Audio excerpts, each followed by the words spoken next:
So, this is a recording kit galing kay Bonkyo para sa mga naghahanap ng budget meal to start off their podcast, live stream, or kahit yung recording lang ng audio nila. And baka malito kayo kung paano ba ito i-operate, so let me show you how. Basic stuff muna, yung audio levels natin na nandito. You can adjust yung reverb if you want, yung treble, bass, and the basic stuff na gano'n. And meron din siyang mga sound effects such as this one, as well as this. Yung nakikita nyo naman kulay blue sa taas is yung mga preset nila para sa mga different voice na pwede mong gamitin. Like for Female example, voice. this one. Male This. lolly voice. Lovely. Wait, what? Ano? Oh.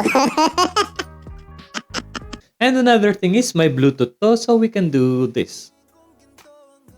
And kung ayaw mo naman naririnig yung vocals ng kanta para iwas din ng copyright, you can just click this button and parang magiging -1 na yung audio na lumalabas sa'yo. Though hindi naman ganun kalakas, at least parang nabawas-bawasan ang vocals ng kanta. So that's the kit right there, and talagang makakatulong siya para masimula ng iyong recording, podcast, or even live streaming dreams right there. Though in the future, I would recommend you to upgrade the microphone first, pero pwedeng-pwede pa rin for keeps tong sound card na to.